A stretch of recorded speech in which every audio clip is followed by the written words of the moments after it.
The first quarter of 2024 is coming to an end, and it's time to map out your next 3 months. I'm going to share a simple 4-step framework that you can use to plan out your next 90 days in your business so you can create some serious momentum and progress.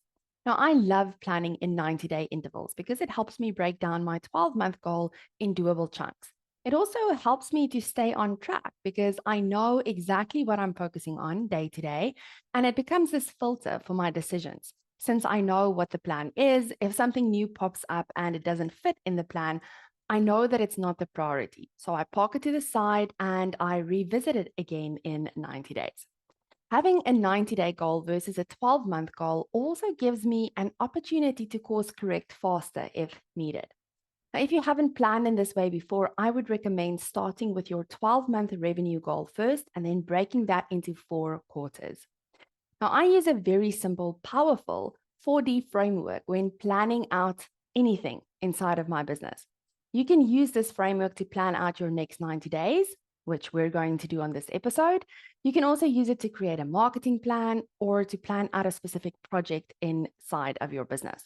Now, before I share the 4D framework with you and dive into our exciting plans for the next quarter, I would like to take a moment to acknowledge how far you've come and also where you are now. Now, if we want to make progress faster, we need to actually learn from our past, right? And when we reflect on the last 3 months, it gives us a chance to see our patterns. If we just ignore them, we will simply bring them with us into the next quarter and we'll repeat them. So let's take a moment to reflect on where you've been and let's acknowledge where you are at this moment. It's only when we are honest with ourselves that we can truly move forward. It's important that you don't use this time as a way to bully yourself or shame yourself for not being further ahead. If you didn't make the kind of progress that you wanted to, it's an invitation to question why, to dig a little bit deeper. So here are a few questions that I usually ask myself in this reflection time. The first question is, in which areas of your life did you succeed? Where did things go well?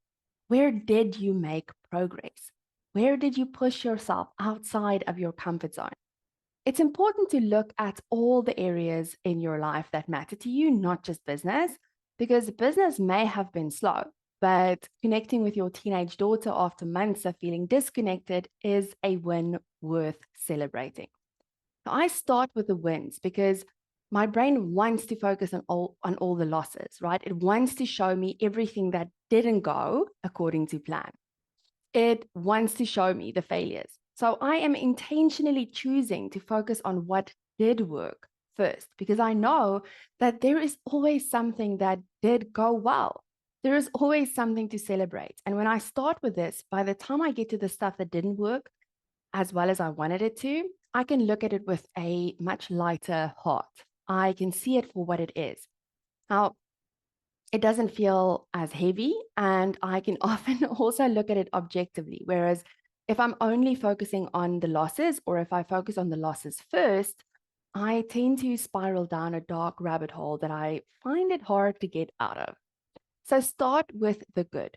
What worked? Write it all down. You will notice the more you focus on what worked, the more things you will find, and you will start stacking proof that life is actually pretty amazing.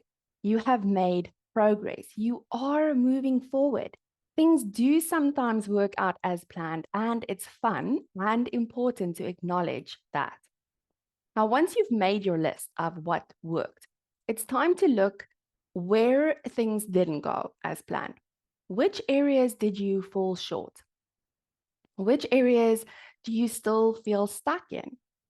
Where did you stay in that comfort zone?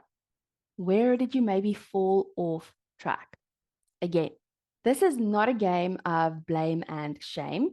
It's an exercise in seeing how we got here, in noticing the patterns. Because when we see things as they are, not worse than they are, we empower ourselves to move forward with more intention.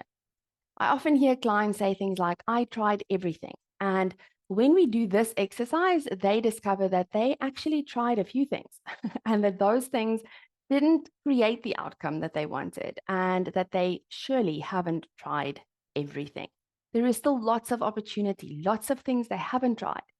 When we tell ourselves that we have tried everything, all hope is lost, right? And when we acknowledge that we have tried a few things, but not all the things, there is room to improve. Now, once I've reflected on what worked, what didn't work so well, I asked myself one last question. What would I like to do differently going forward?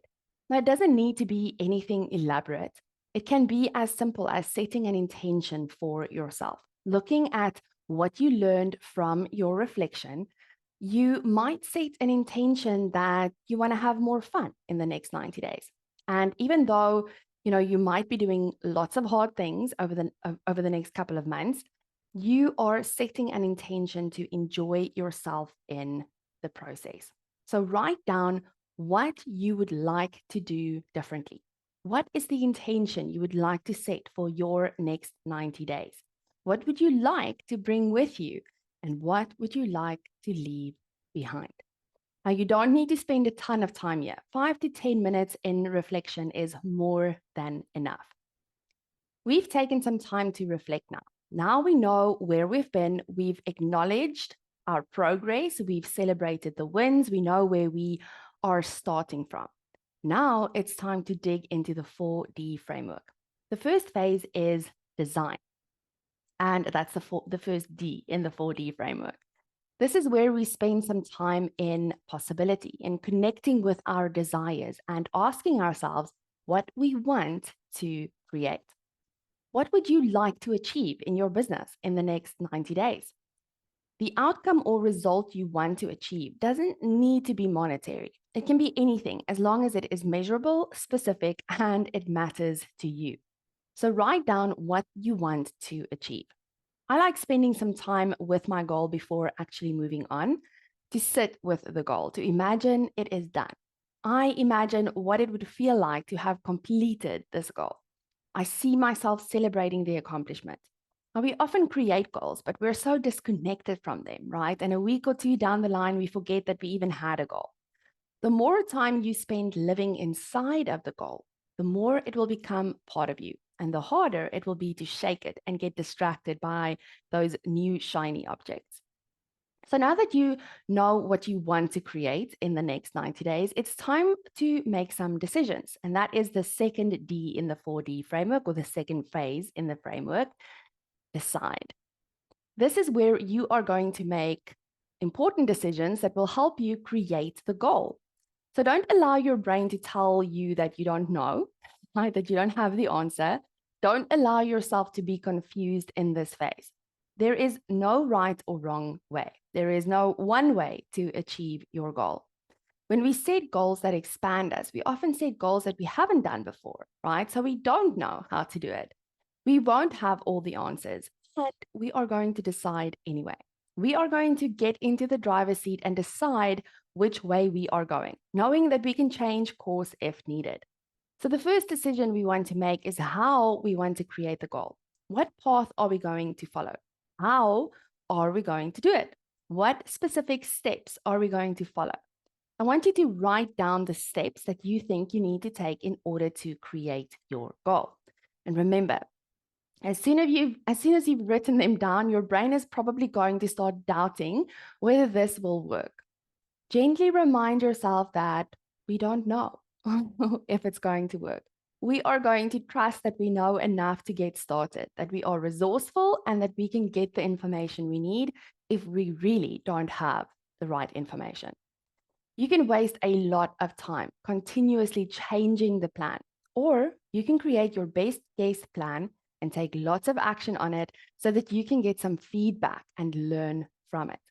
Now, once you've decided how you will create the goal and you have 5 to 10 action steps, you want to move on to the third phase in the framework, or the third D, which stands for delegate. Now we are going to look at our action plan and determine whether we have all the resources and skills we need to actually make it happen. Now, sometimes we can do it all, but that doesn't mean that we should. So I want you to look at your plan and ask yourself, What can you delegate or outsource? Now, I get that for many of you listening to this episode, it's going to be hard to delegate things. But remember that things take longer if we do everything ourselves. Outsourcing or delegating will help you move towards your goal faster. And it's also going to help you to build on your skills of being a leader and a business owner. So look for the things that feel the easiest to do and delegate or outsource that so that you can apply your attention and energy where it matters most. The last phase of the framework, or the last D, is do. It's time to go and take action on the plan that you've created. The first three Ds of the framework are easy. Doing is a little bit more of a challenge because this is where you will come up against yourself, your limiting beliefs, your old patterns. This is where you will stop yourself. Now, reminder, nothing has gone wrong. Resistance is not a sign that you're on the wrong path or that you don't have what it takes. A practice that has helped me stay on track and move forward, regardless of how hard and impossible it feels, is to start my day in appreciation. What do I appreciate? When we focus on gratitude and appreciation, we are in open and receiving energy. So I start my day by making a quick list of 3 to 5 things I appreciate or feel grateful for. And then I remind myself of my 90-day goal. This grounds me and focuses my attention where it matters. It keeps me aligned to where I want to go. Okay, so let's quickly recap. Step 1 is you're going to reflect on where you've been and acknowledge where you are. Step 2 is the first phase of the 4D framework, design. What do you want to achieve in the next 90 days? Step 3 is decide. How are you going to create that outcome? Step 4 is delegate. What will you delegate and outsource so that you can move faster and have less on your plate? Step 5 is do. Go and take action on your plan. If you enjoyed this episode, share it with a small business friend who could benefit from it. Thank you for joining me today. I will see you again next week.